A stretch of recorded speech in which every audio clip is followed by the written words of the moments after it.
News, सच जरूरी है। नमस्कार, एमएनएस न्यूज लाइव में आप सभी का स्वागत है। मैं हूं आपके साथ आंचल। तो आइए देखते हैं देश और दुनिया की तमाम बड़ी खबरें।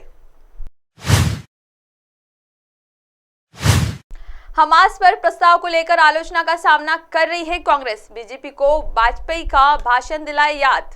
इजराइल पर हमले का जिक्र किए बिना कथित तौर पर हमास और फलस्तीन मुद्दे का समर्थन करने के लिए कांग्रेस भारतीय जनता पार्टी भाजपा के निशाने पर आ गई है। कांग्रेस ने मंगलवार को कहा है कि हमास पर सीडब्ल्यूसी के प्रस्ताव पर पार्टी में कोई मतभेद नहीं है और भाजपा की याद दिलाया कि पूर्व प्रधानमंत्री अटल बिहारी वाजपेयी फलस्तीनी लोगों ने हित के पक्ष में थे। कांग्रेस ने मंगलवार को कहा कि हमास पर सीडब्ल्यूसी के प्रस्ताव पर पार्टी में कोई मतभेद नहीं है और भाजपा को याद दिलाया कि पूर्व प्रधानमंत्री अटल बिहारी वाजपेयी फिलिस्तीनी लोगों के हित के पक्ष में थे, क्योंकि सत्तारूढ़ पार्टी के आतंकवादी हमले का जिक्र नहीं करने के लिए उनकी आलोचना की थी। इजराइल पर हमले का जिक्र किए बिना कथित तौर पर हमास और फिलिस्तीनी मुद्दे का समर्थन करने के लिए कांग्रेस भारतीय जनता पार्टी के निशाने पर आ गई है। पार्टी में कोई मतभेद नहीं है।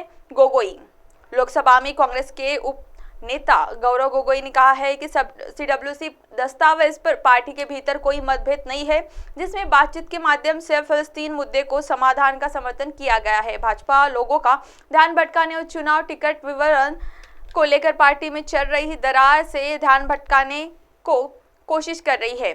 इस मुद्दे के बारे में पूछे जाने पर श्री गोगोई संवाददाताओं से कहा कि यह दुर्भाग्यपूर्ण है कि भाजपा कांग्रेस कार्य समिति के प्रस्ताव का राजनीतिकरण कर रही है। हम सभी चाहते हैं कि भारतीय इजराइल और गाजा में सुरक्षित रहे और वे सुरक्षित घर लौटाए।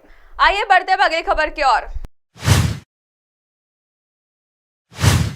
कावेरी जल विवाद जारी। तमिलनाडु के तंजावुर में 40,000 से अधिक दुकानें विरोध में बंद।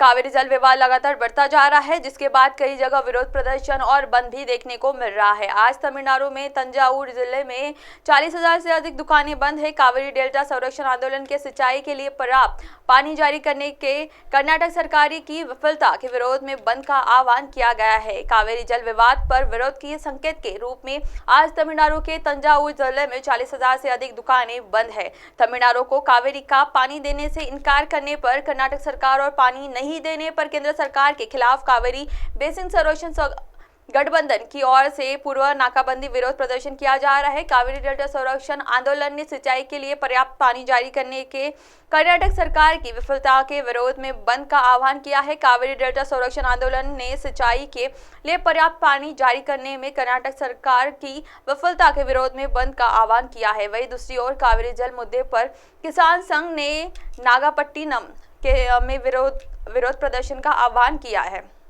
आइए बढ़ते हैं अगली खबर की ओर। सिक्किम में आई बाढ़ में 16 विदेशी नागरिकों को सहित 176 नागरिकों को निकाला गया बाहर। आईएएफ ने दी जानकारी। भारतीय वायुसेना ने मंगलवार को बाढ़ प्रभावित राज्य से 16 विदेशी नागरिकों को सहित 176 जिंदा लोगों को सुरक्षित बाहर निकाला। अधिकारी ने बताया कि वायुसेना ने राज्य में 9,400 किलोग्राम राहत सामग्री भी हवाई मार्ग से उतारी। सिक्किम में को हाल ही अचानक आई बाढ़ के कारण महत्वपूर्ण व्यवधानों का सामना करना पड़ा, जिसके पैदल पुलों, सड़कों और अन्य बुनियादी ढांचे को नुकसान हुआ है। भारतीय वायुसेना ने मंगलवार को बाढ़ प्रभावित राज्य से 16 विदेशी नागरिकों सहित 176 जिंदा लोग सुरक्षित बाहर निकाले हैं। इसकी जानकारी भारतीय वायुसेना के एक अधिकारी ने दी है। अधिकारी ने बताया कि वायुसेना ने राज्य में 9,400 किलोग्राम राहत सामग्री भी हवाई मार्ग से उतारी है। भारतीय वायुसेना के अधिकारियों के अनुसार भारतीय वायुसेना ने बाढ़ प्रभावित सिक्किम में राहत प्रयासों के तहत दूरदराज के इलाकों में फंसे लोगों को निकालने और संपर्क से कटे हुए क्षेत्रों में आवश्यक आपूर्ति पहुंचाने के लिए अपने MI-17 V5 CH-74 चिनूक और चीन हेलीकॉप्टरों को तैनात किया है। सिक्किम को हाल ही में अचानक आई बाढ़ के कारण महत्वपूर्ण व्यवधानों का सामना करना पड़ा, जिससे पैदल पुलों, सड़कों और अन्य बुनियादी ढांचे को नुकसान हुआ है। पूर्वोत्तर राज्य सिक्किम में तबाही के बीच दक्षिण लोनाक जिले में ग्लेशियर लेक आउटबर्स्ट फ्लड के बाद सिक्किम और उत्तरी बंगाल में तीस्ता बेसिन में तबाही मच गई है। कुल 523 पर्यटक लाचेन गांव में फंसे रह गए, जिसमें से एक अधिकारी ने मंगलवार को कहा 2 लोग हताहत हुए हैं। अब आप हमारे चैनल को अपने मोबाइल पर भी देख सकते हैं। मोबाइल ऐप पर देखने के लिए प्ले स्टोर से एमएनएस न्यूज टीवी आप डाउनलोड करें। इंस्टॉलिंग ट्विटर, हाइकू, फेसबुक और कई सोशल मीडिया प्लेटफॉर्म पर हमारा चैनल उपलब्ध है। आप हमारे चैनल को लाइव भी देख सकते हैं www.mnsnewstv.com पर। फिलहाल वक्त हो चला दर्शकों ब्रेक का। ब्रेक से लौटने के बाद देखिएगा देश और दुनिया की तमाम बड़ी खबरें। बने रहिए एमएनएस न्यूज के साथ। नमस्कार।